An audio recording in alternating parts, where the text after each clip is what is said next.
निदा फाजली जी ने क्या खूब कहा है, बेनाम सा ये दर्द ठहर क्यों नहीं जाता, जो बीत रहा है वो गुजर क्यों नहीं जाता। Hey guys, welcome back to Inmology, a place full of inspiration and motivation. आज हम बात करेंगे अब तक के सबसे बड़े डर कोरोना की। क्यों है ये डर? क्या वास्तव में हमें डरने की जरूरत है? जो लोग डर में हैं उन्हें क्या करना चाहिए? इन शॉर्ट, इस सिचुएशन को हम कैसे बेटर तरीके से हैंडल कर सकते हैं, इस पर डिटेल में चर्चा करेंगे। पहले कुछ आंकड़ों की बात कर लेते हैं दोस्तों, ताकि आपको रियल पिक्चर मिल सके और आप भी फैक्ट से परिचित हो सकें। तो भारत में एज ऑन जुलाई 13 केसेस हैं 8,81,846, जिनमें से 5,55,000 केसेस ऑलरेडी रिकवर हो चुके हैं। डेथ्स रिपोर्टेड जो हैं वो हैं 23,000, यानी कि 4%। मैंने यहाँ राउंड फिगर्स में नंबर दिए हैं। रियल टाइम डेटा के लिए आप worldometer.info साइट रेफर कर सकते हैं। दोस्तों, आप इस डेटा से सिर्फ इतना समझिए कि डेथ रेट इंडिया में 4% है, यानी कि 100 में से 4 लोगों को ही इस बीमारी से जान का खतरा हो सकता है। उनमें भी मेजॉरिटी जो 60 साल के ऊपर के हैं और ऑलरेडी किसी न किसी क्रॉनिक डिजीज से पीड़ित हैं। हाँ, कुछ यंग लोगों की भी डेथ सुनने को मिली है, लेकिन वो आंकड़ा बहुत ही कम है और ये आइडिया लगाना भी मुश्किल है कि उन यंग लोगों में भी पहले से कोई बीमारी नहीं थी।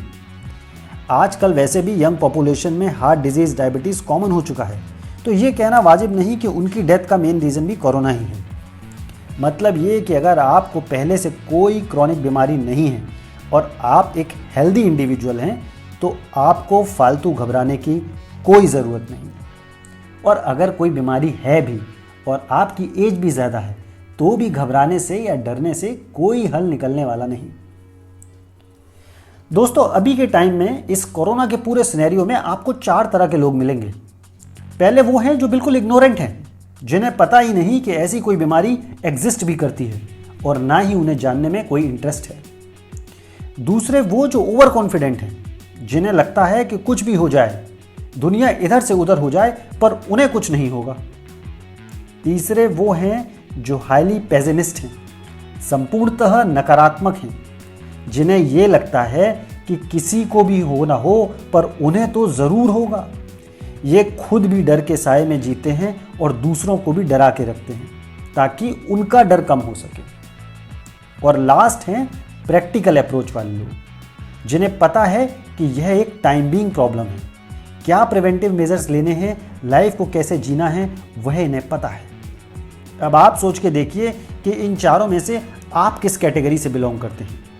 कमेंट सेक्शन में ज़रूर बताइएगा। तो आइए अब मेन मुद्दे की बात करते हैं कि इस सिचुएशन में करें क्या।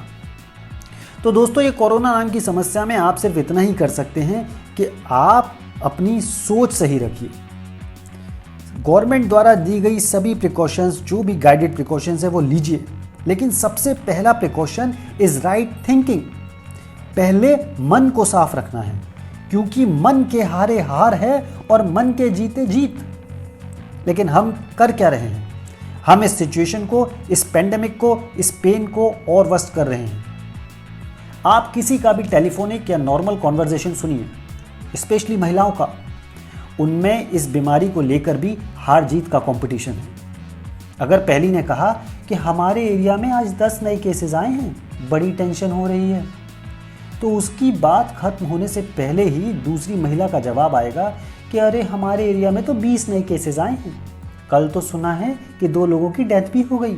हाय, मुझे तो टेंशन में नींद ही नहीं आई, पता नहीं अब क्या होगा।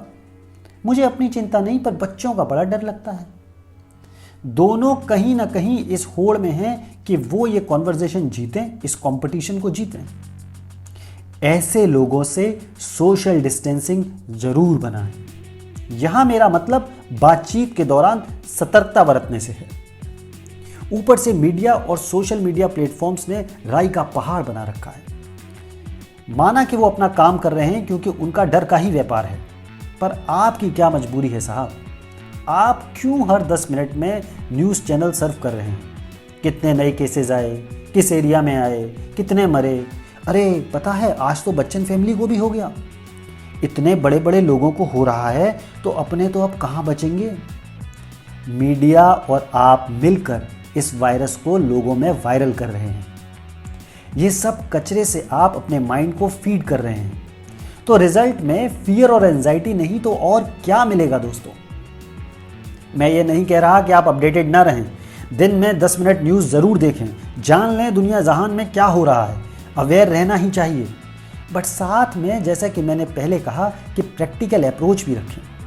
पहले एक्सेप्ट करें कि हाँ समस्या है और आप सभी रिक्वायर्ड प्रिकॉशंस ले रहे हैं, न सिर्फ बॉडी के लिए बल्कि माइंड के लिए भी। दिमाग को अगर ओवरलोड करना ही है तो उसे नेगेटिव विचारों से क्यों, उसे सकारात्मक विचारों से भी भरा जा सकता है।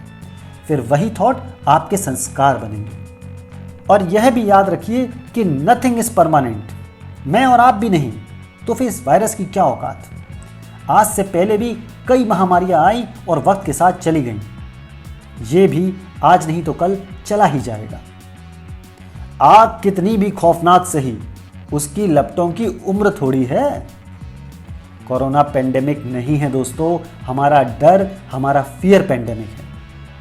और एक पॉजिटिव एस्पेक्ट सोच के देखिए कि जितना टाइम लॉकडाउन के समय में फैमिली के साथ आपने गुजारा, अपने पुराने मित्रों से फ़ोन पे बात की, अपनी मनपसंद डिश खुद किचन में बनाई, वो सब काम किए जो हमेशा सोचते थे कि कभी समय मिलेगा तो ज़रूर करेंगे, वो सब आप कर पाए। ये आपको एक ऐसा समय मिला जो आपको आपके भविष्य में शायद अब कभी ना मिले। चेरिश कीजिए हर उस मोमेंट को। दोस्तों एक बात याद रखिए कि आपको आपके वक्त से पहले ऊपर वाला भी नहीं बुला सकता। जब तक कर्मों का हिसाब किताब हो नहीं जाता, कोरोना तो क्या कोई बीमारी आपका कुछ नहीं बिगाड़ सकती। तो फिर रोज रोज मौत के डर से क्यों डर के मर रहे हैं। अपने आज में पूरे जोश, उमंग और उत्साह से जिए। देखने का नजरिया बदलिए जनाब, दुनिया अपने आप बदल जाएगी। अब अगर मौत का डर खत्म हो ही गया तो फिर बचा ही क्या। और वैसे भी ये सब बहुत जल्द नॉर्मल होने ही वाला है। This to shell pass.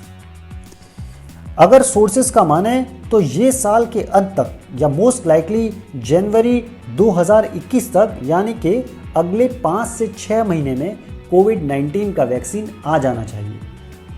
According to World Health Organization 150 से ज़्यादा वैक्सीन पे अलग अलग देशों में काम चल रहा है, जिनमें से लगभग 12 वैक्सीन पे काम काफ़ी हद तक हो चुका है। और इन 12 में से 2 वैक्सीन इंडियन कंपनीज की यानी कि जाइडस कैडिला और भारत बायोटेक की हैं। और बाय दैट टाइम जब तक वैक्सीन आएगा, लोगों में हर्ड इम्यूनिटी भी डेवलप हो चुकी होगी।